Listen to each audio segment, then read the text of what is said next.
Good evening, and welcome to historic Faneuil Hall and the third K. George and Dr. Carol Ann Najarian Lecture on Human Rights. This lecture is an endowed public program of the Armenian Heritage Foundation, the sponsors of Armenian Heritage Park on the Rose Fitzgerald Kennedy Greenway. For those of you who don't know me, my name is James Kalustian, and I have the privilege of serving as the president of the Armenian Heritage Foundation. This lecture is part of that gift from the Armenian American community of Massachusetts to the citizens of Boston and the Commonwealth of Massachusetts.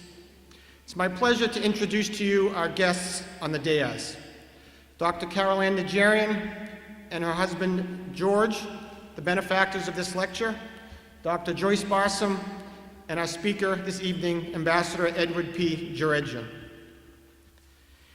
In June of 1966, in a speech given at the University of Cape Town in South Africa, the late Senator Robert Kennedy said, and I quote, "Few men are willing to brave the disapproval of their fellows, the censure of their colleagues, the wrath of their society.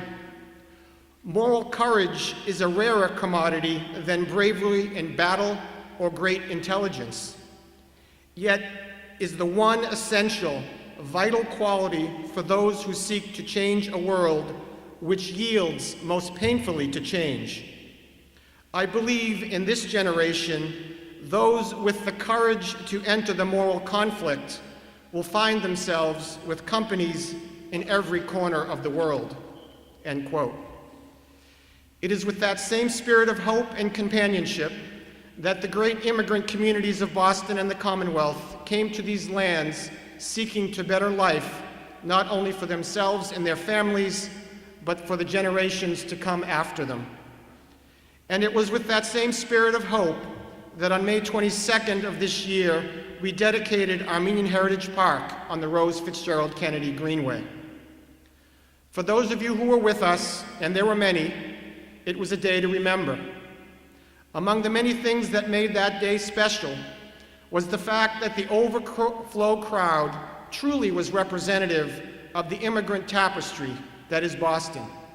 Irish, Italian, Armenian, Polish, Jewish, Asian, African American, and Indian, and Native American, and so many more, all united in celebrating the common immigrant ancestry shared by us all, and united in remembering the victims of the Armenian genocide of 1915 to 1923.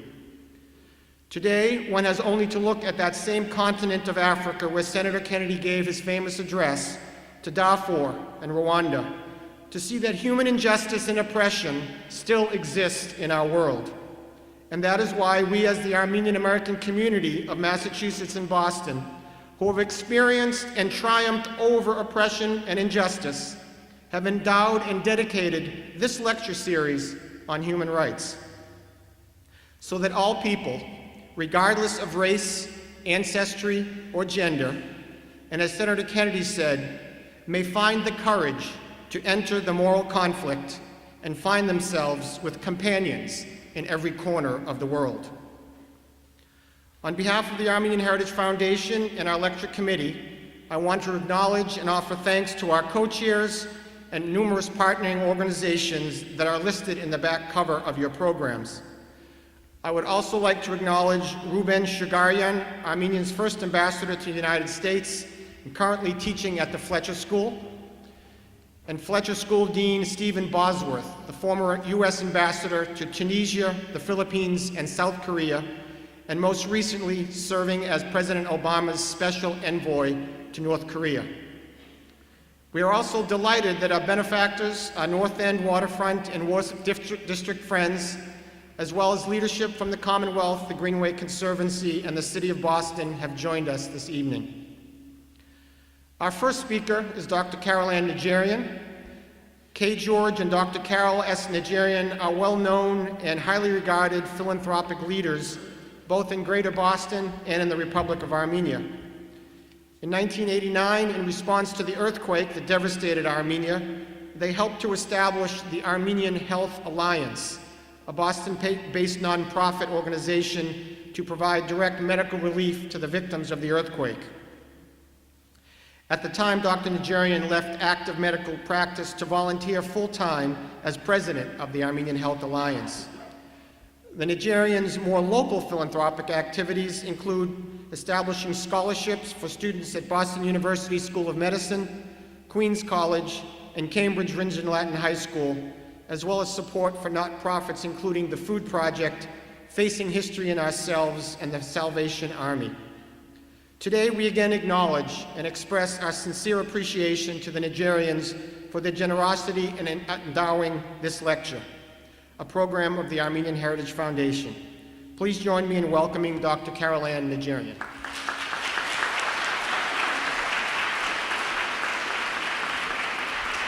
Thank you, Jim. Honored guests, ambassadors, Mr. Ambassador Djerejian. When our committee learned that Amnesty International would be closing its regional offices, including that of the Northeast, and that Josh Rubenstein would be leaving his post as director after 37 years, we decided it would be fitting to pay him tribute tonight. I thought I knew Josh, the face of Amnesty here in Boston, and a longtime associate of Harvard's Davis Center for Russian and Eurasian Studies. But reading about Josh and his work, I realized that I barely knew this man. The real man, his drive, his commitment to justice, and the depth of his involvement fighting for human rights these many years. Josh described himself in a 2010 interview for the Jewish Advocate in these words: a scholar and an activist, noting that he was lucky to be able to combine both passions in his life, as indeed he has. The writer of the article observed, by day he fights for human rights, and by night he chronicles the abuses. As I learned more about Josh, I realized how right this statement was. When Josh was a freshman at Columbia, majoring in philosophy, he took part in the 6-day protest against the Vietnam War, a sit-in, an Occupy Columbia, if you will, that many of us here still remember. It was the beginning of his long career as an activist, his watershed moment 40 years ago. The die was cast, the commitment made, he never looked back.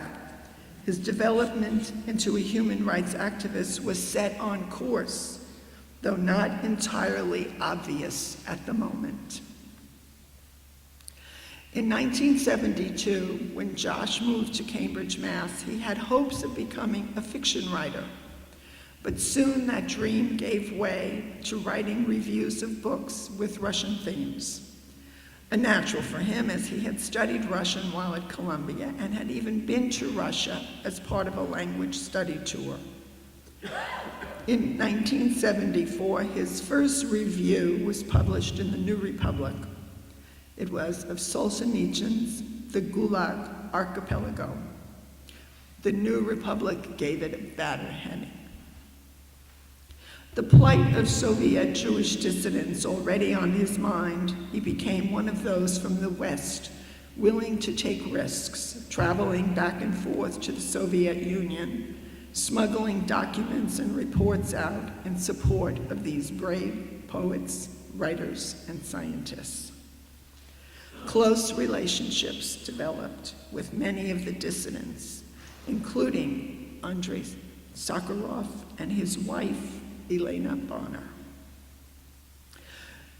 During that period, both worked as well on behalf of the Armenians of Nagorno-Karabakh, who were claiming their right to self-determination under Gorbachev's glasnost. They were calling attention to the abrogation of that human right. Jackie Abramian remembers that in the early 1980s, it was Josh, as an Amnesty official who brought to the attention of the Armenian community the Soviet imprisonment of the renowned Armenian filmmaker and artist Sergei Parajanov. It was Josh who organized the letter-writing campaign under Amnesty again, demanding Parajanov's release. Thank you, Josh. Out of these experiences, Josh's books were inspired. The first, Soviet Dissidents, Their Struggle for Human Rights, published in 1980, stands as an important history of that era and a source for scholars. The 7 books which followed have all been similarly acclaimed as scholarly works. I quote from these publications about the criticisms about his books written in these publications, such as the New York Times Book Review, the Yale University Press, and the New Republic. The way Josh's books were characterized: no more important book on communism has been or will be written. A solid, eloquent work, fascinating, extraordinary insight. And about his most recent book about Trotsky, a solid introduction to the period, fast-paced, engaging. And from a colleague, history professor Lawrence Friedman, who credits Josh with providing me with invaluable insight on difficult aspects of history not available in texts. Exceedingly generous in giving to me hundreds of documents for a project I was working on about Trotsky. He describes Josh as truly a sharing scholar in the best sense.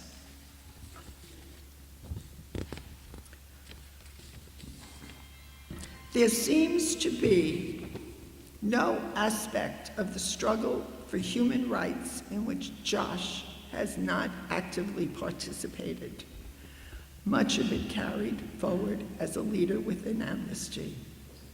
Josh lit the fire under Amnesty in the New England region, starting the regional chapter in his own apartment in the North End in 1975. Anything to get the job done. As Amnesty grew, so did his responsibilities. He crisscrossed the country, organizing chapters in colleges, speaking and inspiring college students, educating political leaders, even a US president, carrying the banner of human rights to major conferences around the world, supporting endless campaigns for those wrongfully imprisoned, tortured, facing execution, abuse, and denial of their most human basic rights. I asked some of his colleagues to send words that would describe Josh. The list was similar to the one I had already compiled. They said, a man of integrity, fairness, compassion, great intellect and curiosity, an exceptional leader with the ability to inspire others. What more could one ask for in a person advocating for human rights and leading the fight? No titles, no big awards, no grand prizes, just the knowledge, Josh, that you have meant so much to so many people, that you have saved so many, and without fanfare, humbly, and always with a wonderful sense of humor. Thank you for all you have done. Now we are waiting to see what comes next.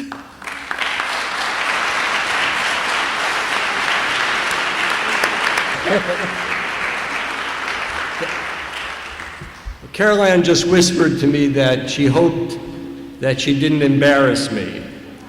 And given that I work for Amnesty International, I have to grant her amnesty, even as I acknowledge that she did. I'm very grateful to George and Caroline for taking a moment to honor me this way. I'm happy to be on the dais with Dr. Barsam and Ambassador Djerejian, and look forward to his remarks.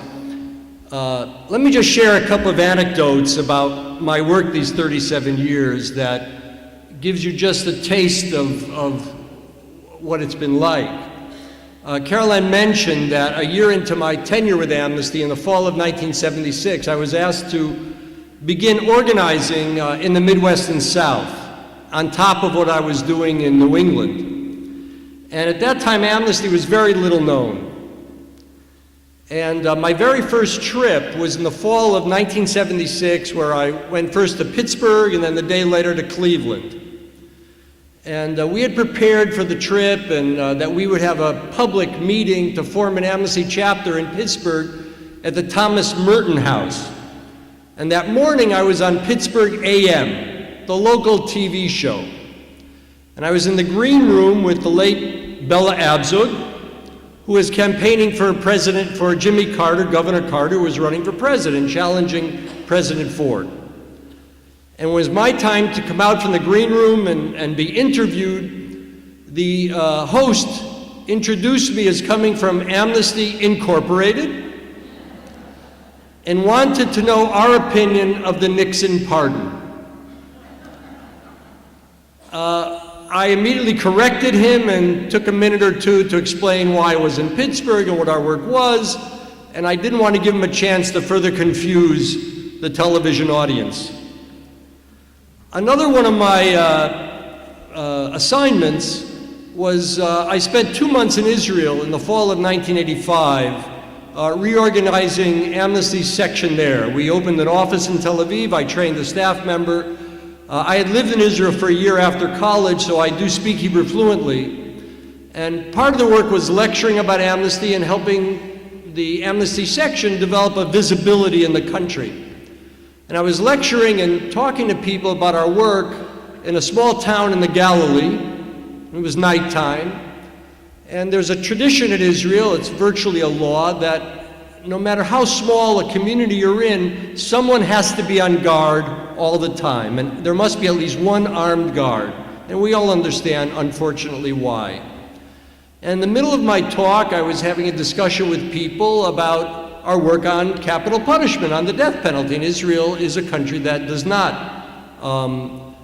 have it on the books. And as I was talking, the guard came in with an automatic weapon over his shoulder.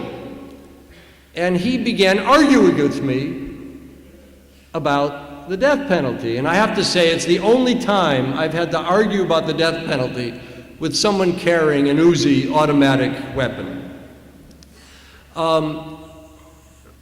Caroline mentioned that a good deal of my work has focused, both as a scholar and activist, on the former Soviet Union. And when we started our first chapter here in Boston, and I was still a volunteer, some of the original members were themselves former dissidents from Moscow, who were part of the emigration to the United States in the early 1970s. One was Alexander Sergeyevich Yesenin-Volpin, the son of the Soviet poet Sergei Yesenin, who had organized the first human rights demonstration in Moscow in 1965 on Soviet Constitution Day on December 5th, and he was part of our Amnesty group. And we were assigned the case of Anatoly Marchenko, a very famous Soviet dissident. We helped at that time. He suffered 2 further imprisonments after 1975. And during one of them, in December 1986, he died just on the eve of Human Rights Day in December 1986. And his death was heralded around the world in headlines and was such an embarrassment to Gorbachev that we believe this helped to lead to Gorbachev's decision to release all political prisoners. And that was a major event back at the end of 1986 into February 1987. And then we all knew we could take Gorbachev seriously as a reformer. And the message we get from that is that the role of the human rights movement is to be an organization of rescue. Whether it's individual prisoners of conscience, whether it's in response to mass killings and genocide, that the bottom line is there's someone in jail, there's someone in a cell who should not be there. And if we don't speak up for that person, probably no one will. When Amnesty started in the early 1960s, our founder, Peter Benenson, talked about the forgotten prisoner, and it's our job to make sure that such cases are not neglected and not forgotten. And I'm very grateful to the Najarians for hosting this lecture, for helping to convene us once a year to talk about these issues and be engaged in these issues. And certainly my work over all these years was to form partnerships with organizations from many different communities in order to give resonance for our work in defense of human rights. So again, I'm very grateful for your tribute this evening, and I look forward to the evening's program. Thank you very much. Thank you, Dr. Carol Ann and Joshua, both for your comments as well as for your years of service and activism. I would like to introduce Dr. Joyce Barsom, who will be the introducer of our keynote speaker. Dr. Barsom is trustee emerita of Tufts University. She also is the vice president of the Djerejian Foundation and founder of the Armenian Diplomatic Training Program at the Fletcher School of Law and Diplomacy at Tufts University. Dr. Joyce Barsom.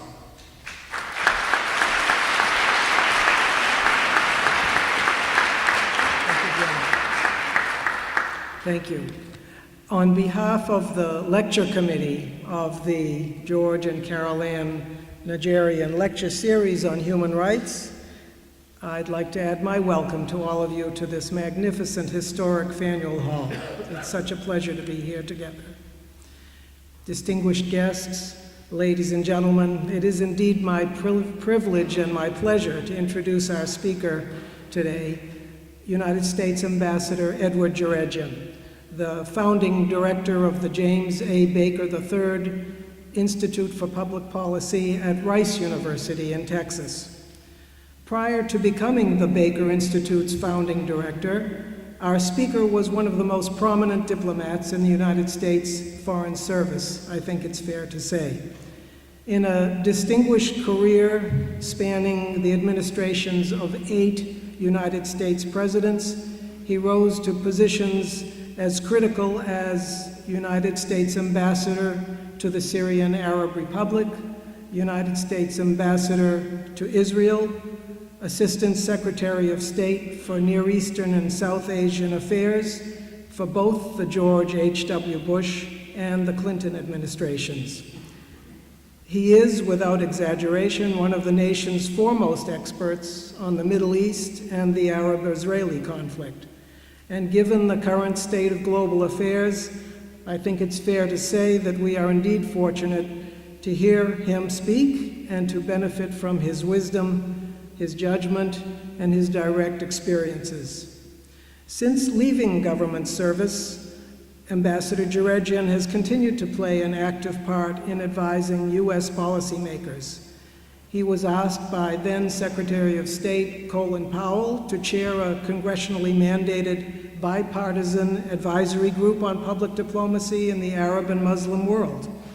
And in 2006, he served as senior advisor to the Iraq Study Group, a bipartisan panel again mandated by the Congress to assess the situation in Iraq. Ambassador Djerejian continues to be a frequent and highly respected contributor in print and on television to our national foreign policy debate.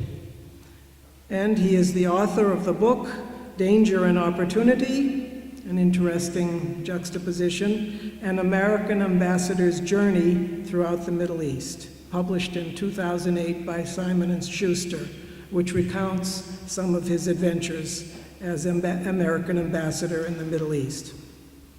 Ambassador Djerejian has been awarded the Presidential Distinguished Service Award, the Department of State's Distinguished Honor Award, and numerous other honors, including the Ellis Island Medal of Honor and the Anti-Defamation League's Moral Statesman Award.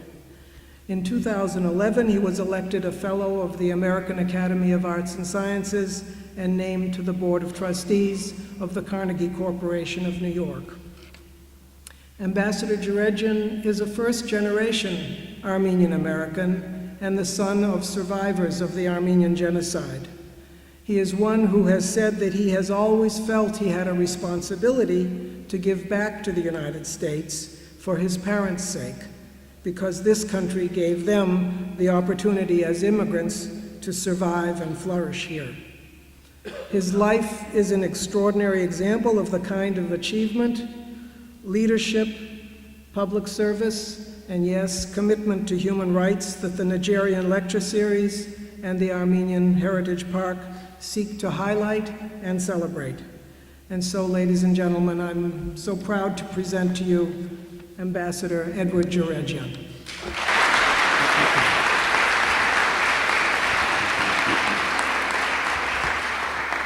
Thank you, Joyce, for that very generous introduction. Sometimes it's our children who bring us down to earth, and our daughter graduated from Yale in 2005. By the way, she's an avid Celtics fan and comes up here often. And I was giving a speech in New York that I asked her to attend, and we were having one of these rare father-daughter dinners after. And she had heard an introduction akin to what Joyce just gave, and she said, "Dad, how long have you been this so-called great Middle East expert?" And I said, "Well, sweetheart, 32 years. And she looked at me and she said, "You know, Dad, you haven't done a very good job." So I don't know if you want to continue to listen to me tonight, but I want to acknowledge first in the audience a very great colleague of mine, Ambassador Stephen Bosworth, who is truly one of the best Foreign Service officers of our generation, and Ambassador Najarian, who represented Armenia, I believe, for the first time. So honored to be here with you. Indeed, it's an honor to be here tonight at Boston's historic Faneuil Hall and to speak at the third annual K. George and Carolyn Najarian Endowed Lecture Series on Human Rights. I visited the American Heritage Foundation, the park that has been done here, and the central theme of the Greenway, the immigrant experience. I'm reminded of President Franklin Delano Roosevelt's brilliant speech he gave in 1938 to the Daughters of the American Revolution in their beautiful hall near the White House. As he looked over the blue-haired ladies in the audience who were rightfully proud of their heritage, he described them as, quote, fellow immigrants. As Roosevelt himself had claimed to perhaps an even older heritage, descended from a Dutch family that came to New York City, then New Amsterdam, in the early 17th century, this was a particularly poignant remark by a great president. Indeed, with the exception of the Native Americans, we are all immigrants and proud, each in our own way, of contributing to this great melting pot called the United States of America. I, as Joyce mentioned, am the son of Armenian immigrants who survived the first genocide of the 20th century and miraculously found their way to our shores. In fact, my father first came to Watertown. As a first-generation American Armenian, I have always felt at an early age that somehow being the child of survivors who were given safe haven in America, there was a special responsibility I had to fulfill, and decided to go into the public service and the foreign service early on, basically when I was still in high school.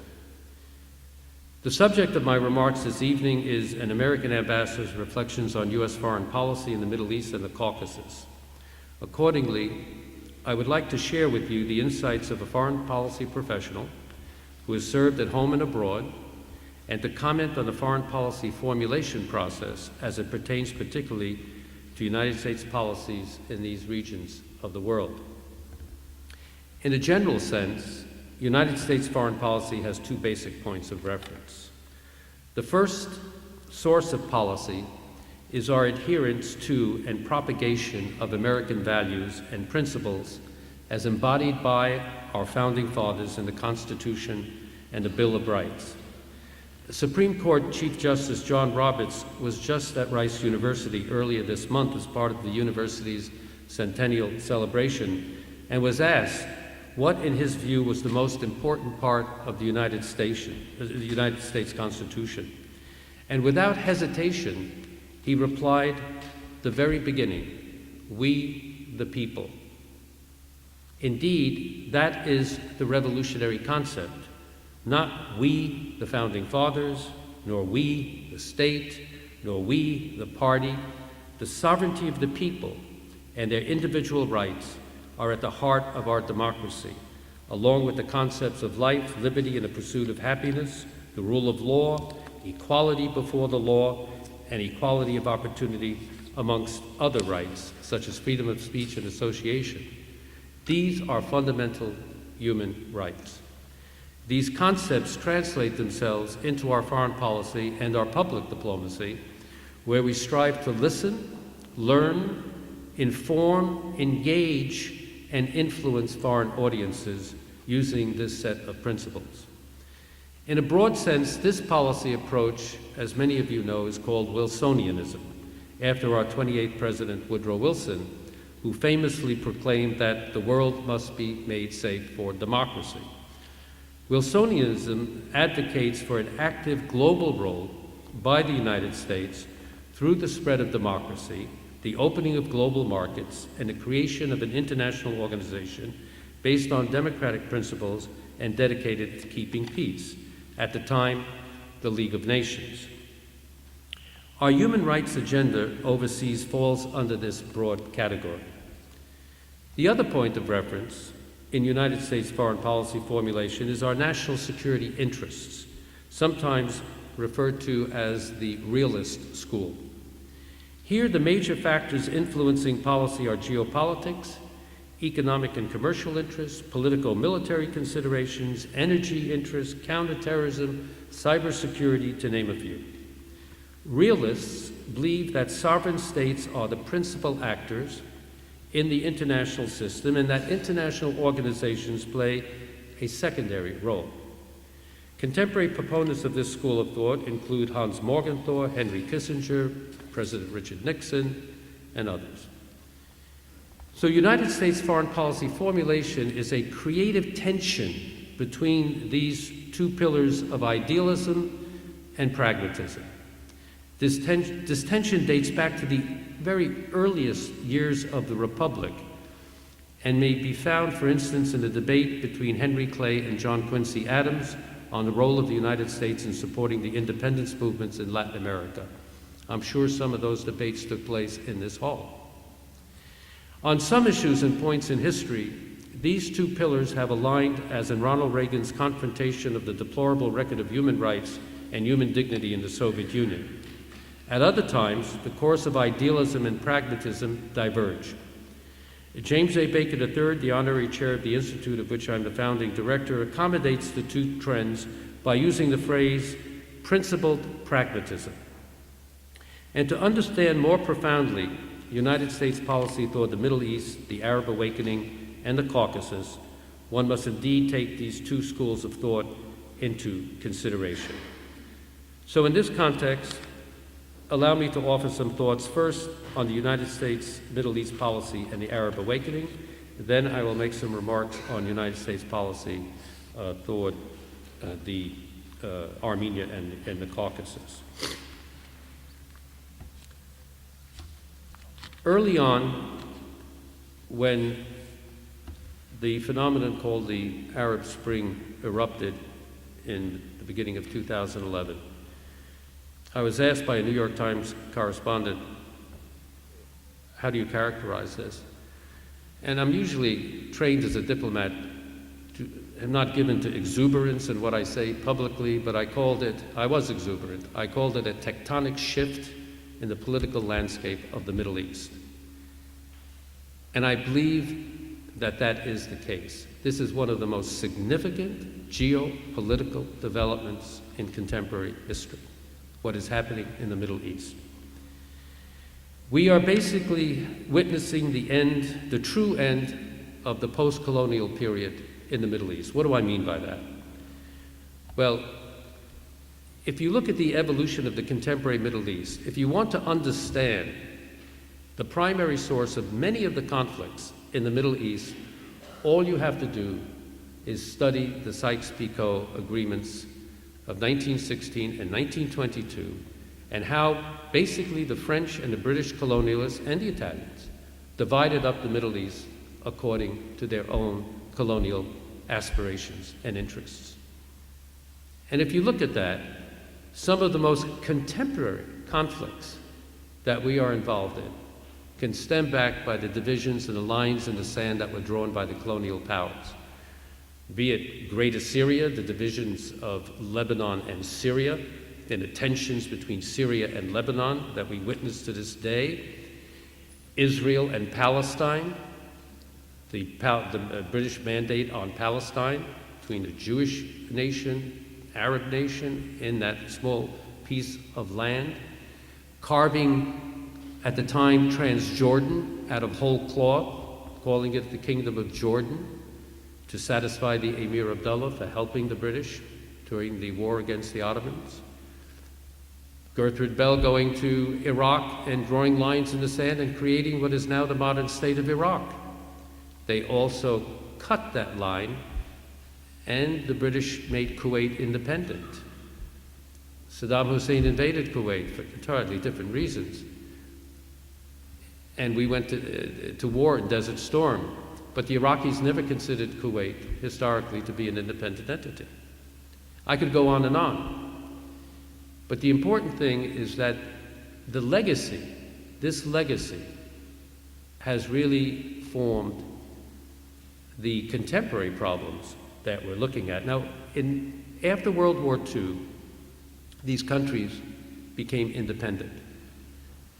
There was a brief blossoming of Arab democracy and constitutionalism in the late 1940s and the early 1950s, which was quickly snuffed out by one military coup after another, and one military man coming into power and donning a civilian suit, and then basically remaining in power virtually in perpetuity.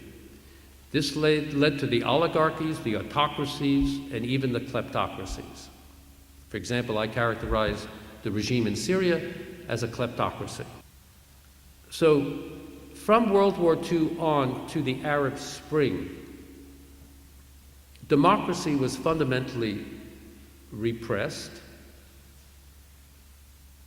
and the systemic problems of the region just erupted.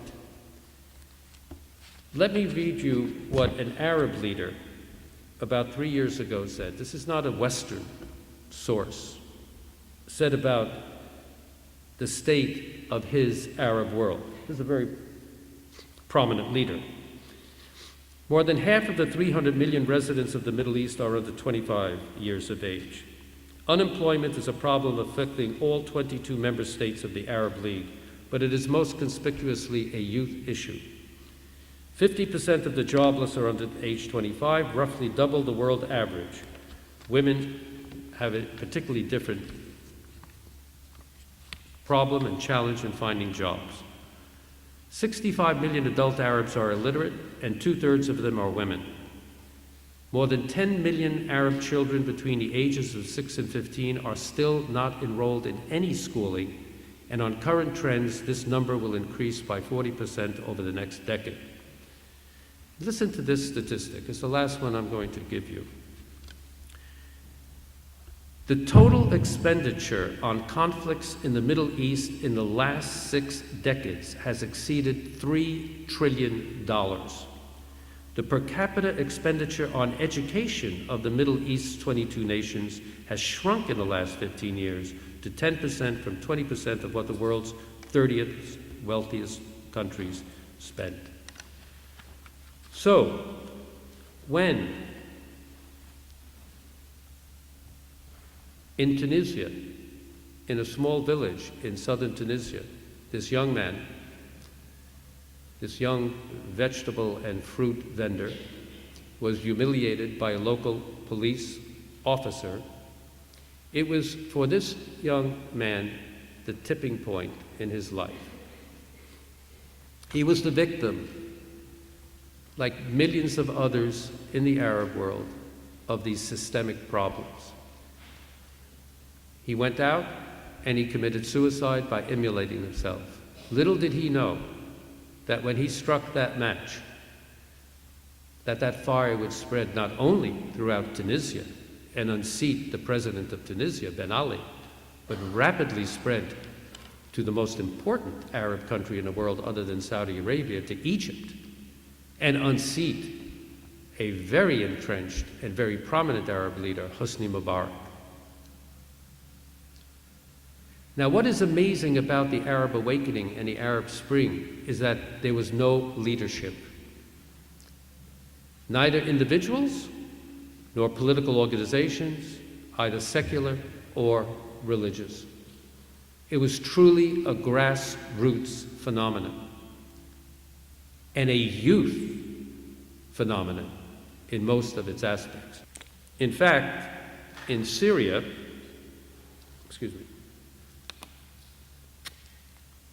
in the city of Daraa, made famous by Lawrence of Arabia, high school students protested. And they wrote graffiti, peaceful protests, and they wrote graffiti on 2 buildings. Very interesting, the 2 buildings they chose. One is very evident. The Ministry of Interior represents political suppression, oppression, dictatorship, the lack of political participation. The other building was called Syriatel, the mobile phone company of Syria. Why did they write graffiti there? Because they knew, these kids knew, that one of the problems was the systemic corruption in the regime. Syriatel is owned by the in-laws of the Assad family. The in-laws of the Assad family run the duty-free zones, the industrial zones, have a large stake in the energy sector, on and on and on. So what happened in Tunisia is very representative of the deep-seated ills that existed in the Middle East. Now, one of the questions that comes up to American foreign policy makers is, why were we surprised? Well, everyone was surprised by the alacrity with which, or the speed by which this spread. But were we surprised? Not everyone. And here, I have to say, your diplomatic service, your intelligence service, some of your basic institutions in Washington do serve the country well. But remember, sometimes the knowledge that might be there doesn't always get translated at the political level into the most effective policies. I gave a speech when I was Assistant Secretary for Near East Affairs in 1992 called the Meridian House speech, because I was very concerned. The Soviet Union had collapsed. We had lost our arch foe. There were theories going around on who is our next enemy, who is our new enemy, as if a country has to define itself by having a foe. And these theses were being, Sam Huntington's Clash of Civilizations, Fukuyama comes out on the other end, on the end of history, but there was also this growing trend that Islam and the Islamic nation is probably going to be our greatest threat. I was concerned by this because this seemed to me to be heading toward a cultural war which was terribly wrong-headed. Are there Islamic radicals? Yes. But is the whole civilization radical? No. And so I made this speech, and in it the basic thesis was, the theme rather, was the next ism that the United States will have to confront is not communism anymore. We've done that. Nor fascism, we've done that, but it is extremism and terrorism of either a secular or religious trend. Now remember, a year later, there was the first World Trade bombing, 1993, and then it really came home to us at 9/11. So the basic thrust of the policy statement we were making at that time was that American policy should be aimed at bolstering the moderates in the Muslim and Arab world and marginalizing the extremists. One way to do this was through conflict resolution, especially getting to an Israeli-Palestinian settlement, a critical issue that still brings out crowds throughout the Arab and Muslim world. The other was to actively promote political and economic reforms in the Arab world. This is 1992. Now, this was adopted. We talked the talk, but frankly, we did not walk the walk. We failed to orchestrate a comprehensive strategy.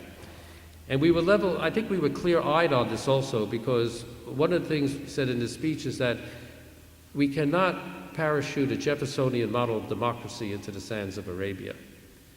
But what we should do is influence these regimes with which we are allied to move toward what we call broadened political participation. And in the context of Saudi Arabia, they have the Majlis al-Shura, the Consultative Assembly, make it more representative with a view toward making it elective. Now, King Abdullah, after many years, is going toward this goal, but it's taken a very long time. Now, in this phenomenon called the Arab Spring, or I call it the Arab Awakening, we don't have time this evening for me to go through country by country, but the Obama administration has been dealing with this phenomenon with what I call a policy of differentiation. And remember what I said about the two major trends in American foreign policy formulation: our values, Wilsonianism, and our national security interests. So we're dealing with each country on a differentiated basis, weighing our values and our national security interests. For example, we came to the hard decision that we were not going to support Hosni Mubarak, for whom we had a decades-long relationship. But we dealt with the military in a very effective way in allowing for a transition to take place. There is now an Islamist president, Morsi, in Egypt, and we are now working with a duly elected Islamist president who comes from the Muslim Brotherhood. And the Muslim Brotherhood is not a monolith, but he is somewhere in between the various factions in the Muslim Brotherhood. And the challenge is not whether Islamic parties are going to come to power in the Arab and Muslim world. Of course they will. But how are they going to govern? How are they going to address these systemic economic, social, and political issues I mentioned earlier? That is the real challenge, and how we can influence them in a more, from our point of view, a positive way, is what the challenge of American diplomacy is going to be. In Bahrain, the minority Sunni monarchy cracked down on a Shiite majority by military force. And we virtually slapped their wrists and didn't do anything more. But why?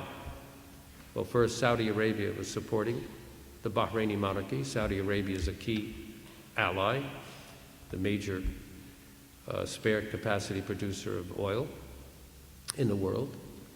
And the Fifth Fleet, the 5th U.S. Naval Fleet, happens to be stationed in Bahrain. We have been in Bahrain, or we've been in the Persian Gulf with a naval presence since 1949 to protect the sea lanes and the passage of oil through the critical Straits of Hormuz to world and global markets.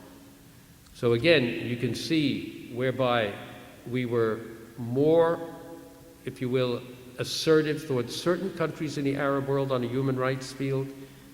On the others, we did pull our punches, and it's this tension between values, principles, and national security interests. And I'm not making any value judgments here, but that's the way it works. Now, the situation in Syria, let me say a few words on that before I go on to the second part of my remarks. This is the problem from hell. Nobody has a real solution for Syria today. It is one of the most vexing issues on the Middle East policy docket.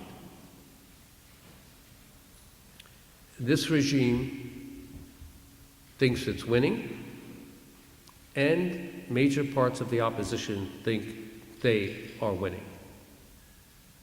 And there's very little middle ground for the dialogue that Lakhdar Brahimi, the UN representative, before him, Kofi Annan, are trying to put in place to gain a ceasefire and get the parties to start talking on a political transition.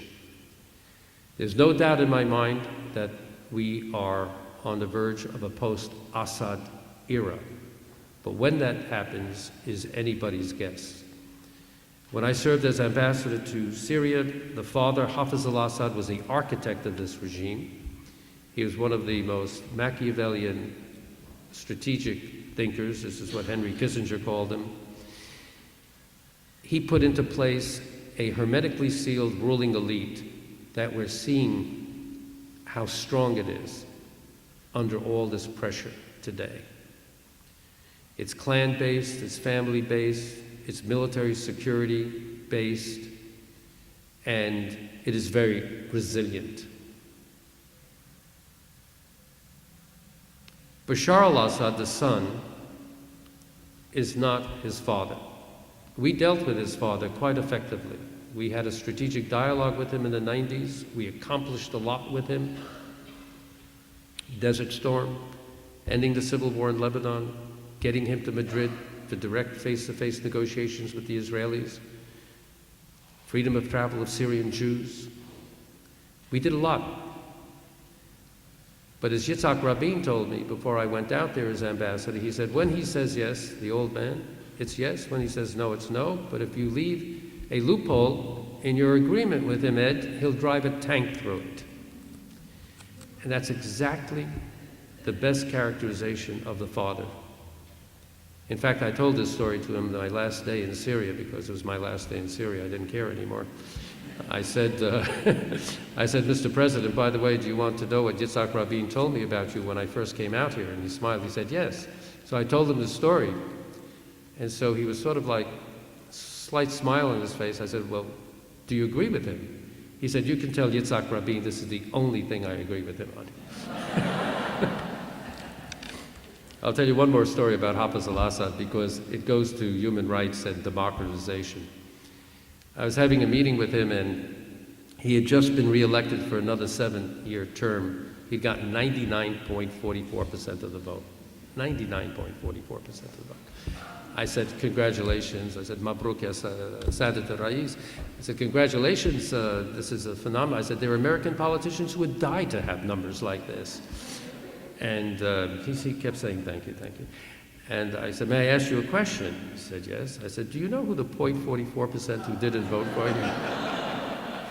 And he, without hesitation, he said, oh, don't worry, Ambassador Djerejian, I have all their names. And I tell this story because, especially to various audience, elections alone democracy does not make. We, as Americans, especially in this hall, we know what democracy is. It's the rule of law. It's the alternation of power. It's so many other things. It's not just elections. Elections also elect dictators. So in Syria, there are no good options. The son is not decisive. He's proven to be brutally decisive in firing on his own people, but it's more of a collective decision-making leadership. He doesn't want to give up power. And so either there's going to be what I call a Srebrenica moment, where the human rights tragedy, the humanitarian tragedy, becomes so overwhelming that the international community feels compelled to act, although I think everyone in this audience can argue back to me, haven't we already reached that point? My answer to you would be yes. But the military options on Syria are not akin to those in Libya. The collateral damage, civilian casualties would be much, much higher. And Russia and China are supporting Syria as well as Iran. So the international context is not conducive for an international intervention unless it gets to that point, or there's an event that is unforeseen that we don't know now. Let me just say on the Arab awakening, I will hope that the next president of the United States, whether it's Barack Obama or Mitt Romney, will begin to analyze this tectonic shift in the Middle East, and whoever the young George Kennans are in the State Department, to start crafting a strategic approach on how we can effectively interact with this phenomenon without the arrogance of thinking that we can direct these events, but what can we do, especially with soft power, to influence the course of events in the Middle East. Now let me turn to the Caucasus.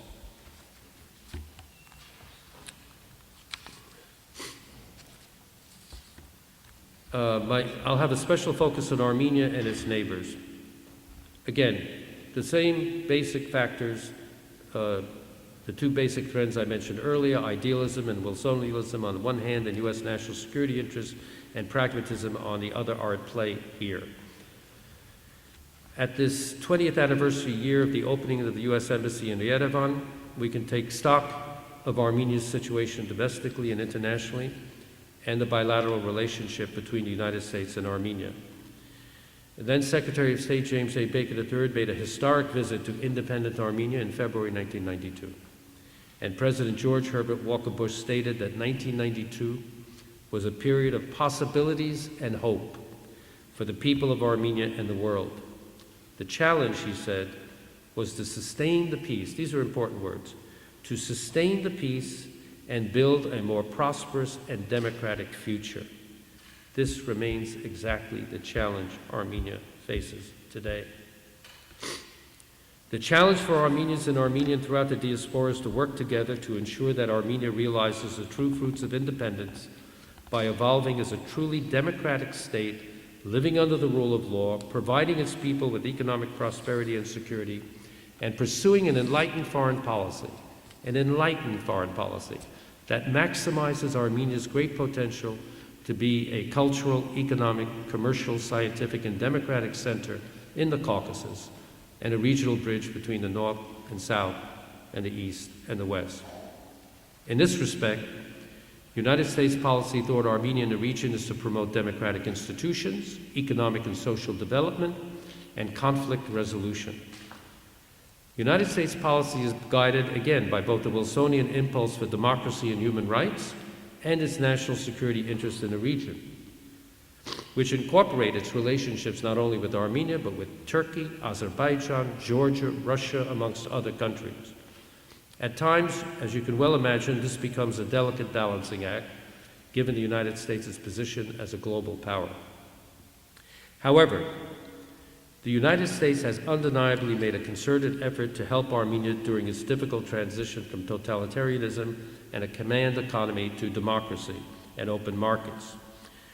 To date, the United States has provided Armenia with nearly $2 billion in development and humanitarian assistance designed to promote economic growth, encourage democratic governance, improve public health, increase civic participation, and enhance Armenia's peace and security. Now, despite the progress Armenia has made since independence, let me be frank, serious challenges remain. Public impatience has grown since the economic downturn, as unemployment, inflation, poverty, and the national debt have increased, all of which have contributed to a very high level of emigration, a large problem for a country of less than 3 million people. Young people are voting with their feet by leaving. Politically, Armenia fell 20 places to 129th of 183 countries in the Worldwide Corruption Index over the past 4 years. Abroad, the country continues to be in conflict with Azerbaijan over the Nagorno-Karabakh issue, and the normalization of relations with Turkey has stalled. According to the recommendations of the International Crisis Group, Even under these difficult economic and political circumstances, Armenia has to be fully engaged if there is to be progress in securing peace and stability in the South Caucasus.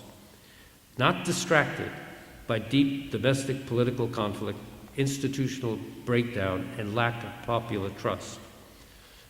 The government, to its credit, has implemented some measures in Armenia to restore political stability, most significantly by releasing persons held on political grounds and entering into credible dialogue with the main opposition bloc, the ANC. It is not, however, broken with the past by launching criminal proceedings against the perpetrators of that year's deadly violence.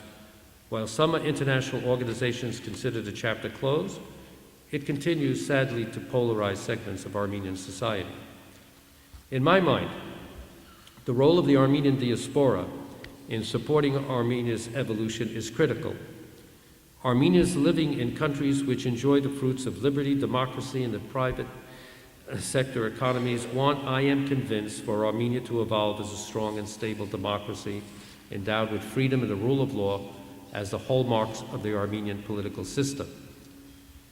Armenia, since it became independent in 1991, set out on this path, but its hard-won gains have to be consolidated.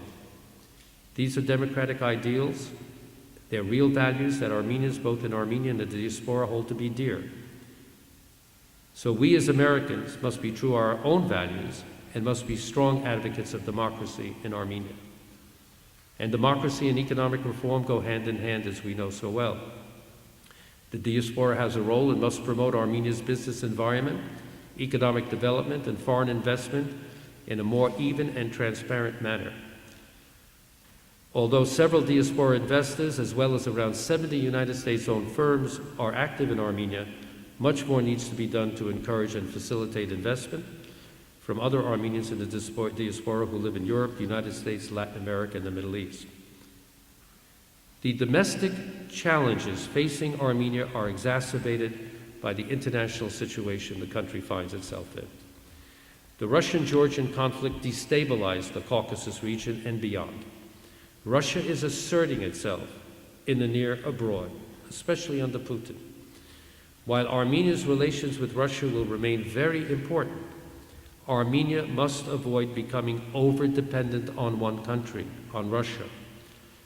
Turkey is an emerging regional power, seeking to be part of the European community and improving its relationship with the United States while strengthening its ties and influence in the Middle East and Central Asia. Georgia and Azerbaijan are also actively pursuing stronger relations with the West. Iran's future direction remains very problematic, but it is a major regional player and enjoys good relations with Armenia. But Iran's policies will have important implications for Armenia, including the resolution of the nuclear issue. The single most critical national security and foreign policy issue for Armenia is the unresolved Nagorno-Karabakh issue.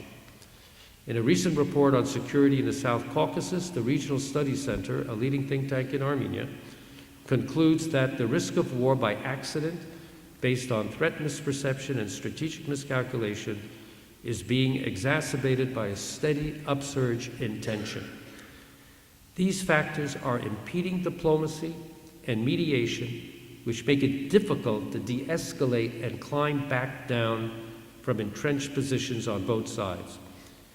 There is a fragile balance of power and an escalating arms race driven by surging Azeri defense spending, which magnify the danger of new hostilities or even a move to outright war. Armenia, which is not endowed with natural energy resources like Azerbaijan, nevertheless feels compelled to keep pace with the government in Baku. One glimmer of hope, it's just a glimmer, in this respect of energy, is a 2011 Memorandum of Understanding between the United States and Armenia, which aims at enhancing cooperation between the U.S. and Armenian experts to address and develop Armenia's unconventional and conventional energy resources, including shale gas. Given this arms race and the stalemated OSCE, the Organization for Security and Cooperation in Europe, Minsk talks, the future is indeed problematic for Armenia. According to this RSC report, the Azeris have proclaimed that they are preparing to attain combat readiness by 2014, which coincides with the 20th anniversary of the ceasefire between Armenia and Azerbaijan.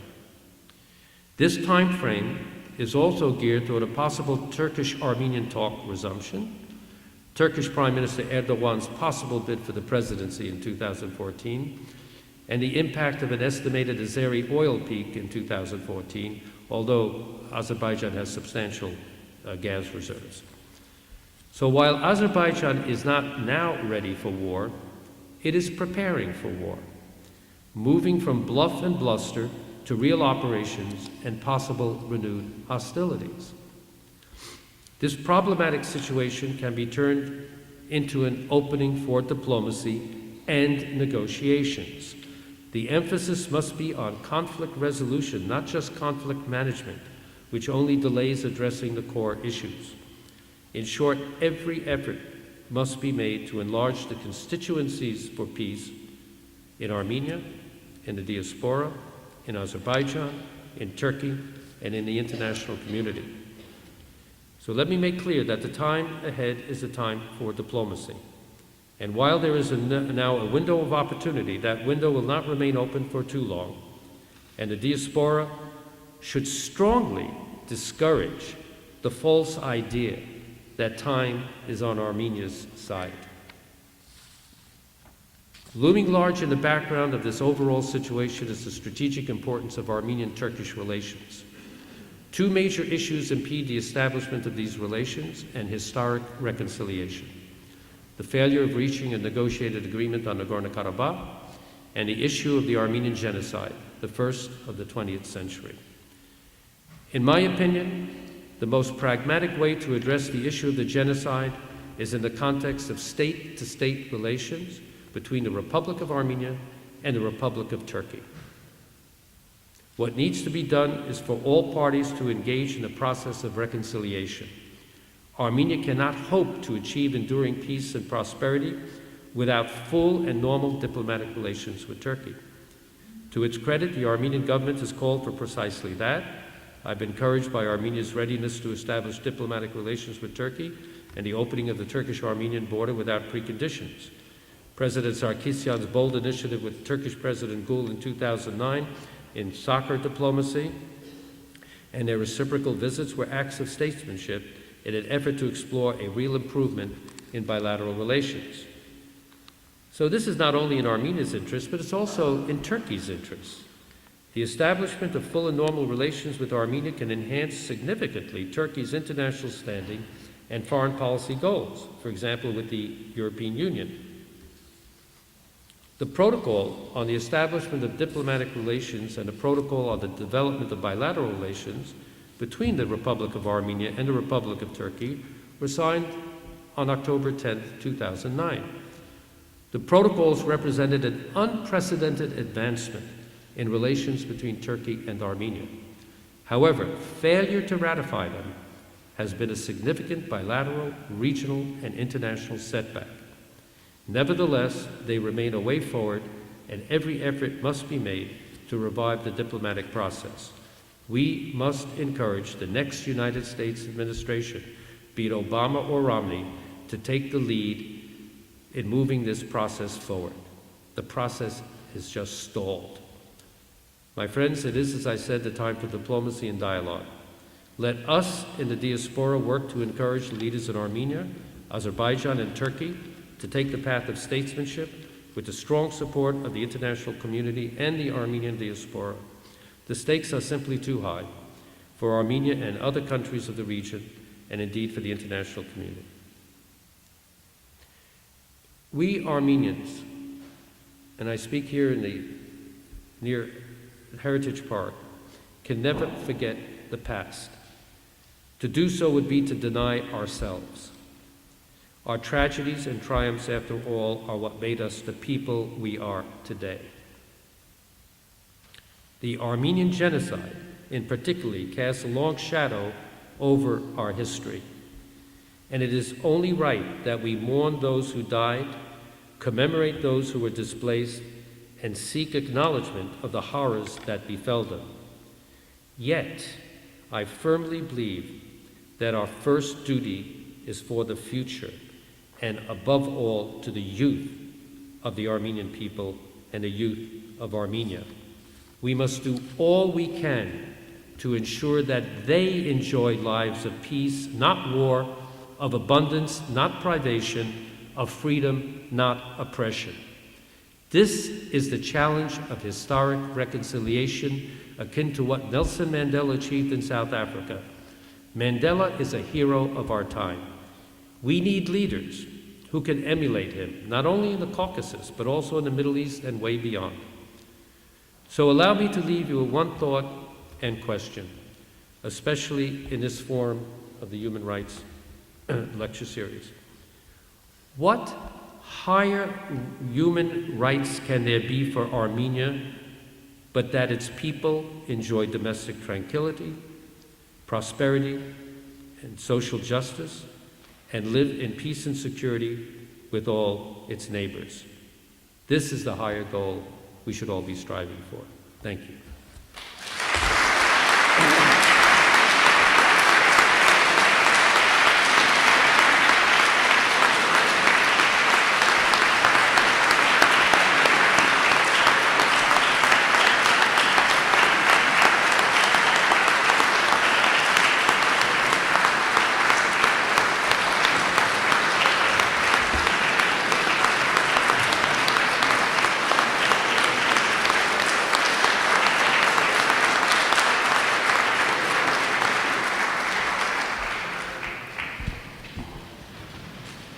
On behalf of the Armenian Heritage Foundation, I want to thank Ambassador Djerejian for sharing his insights, his wisdom, and his good wishes, and his years of experience. Thank you for your comments this evening. Our chairs and participating organizations, and most of all, I want to thank all of you, our audience, for investing time out of your busy schedules to come out tonight and get involved in this very important issue. In case you didn't notice, I'm not Sheriff Peter Katujian. He's much shorter than I am. Sheriff Katujian is a longtime supporter and vocal champion of Armenian Heritage Park and this Human Rights Lecture Series, and he was scheduled to be with us this evening. However, if you're not aware, this is an election year. Sheriff Katujian had several prior commitments this evening that prevented him from being with us. He did personally extend his greetings to you all, and I would like to acknowledge his parents, Peter and Connie, who are with us and representing the sheriff.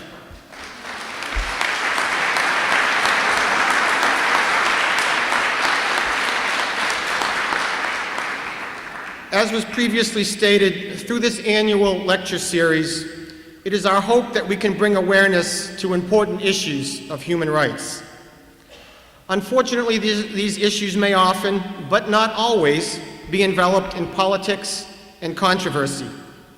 We may not always agree with every point or argument that our speakers offer, but one thing can be undeniable: when a systematic and planned extermination of a people is attempted, as was the case with the violence perpetrated against the Armenians in the Ottoman Empire, it constitutes genocide.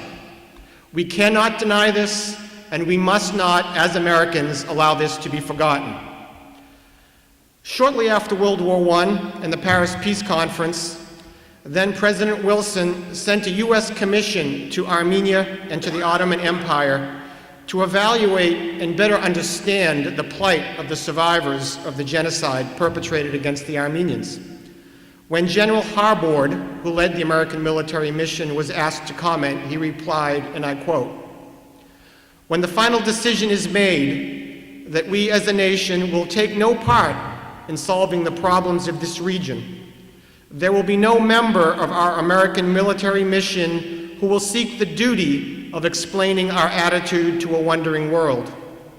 Someone who has not seen the horror of starvation and the abomination of desolation in this war-torn region can more satisfactorily present the virtue of our adherence to the non-entangling advice of George Washington and inquire, as did Cain in this same neighborhood, Am I my brother's keeper?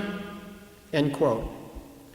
We of citizens of this great city and Commonwealth of Massachusetts, whose ancestors all came to these shores to escape hardship and persecution of one form or another, and by doing so afforded us all so many opportunities, we have a moral duty to uphold the virtues and ideals upon which our great nation was founded.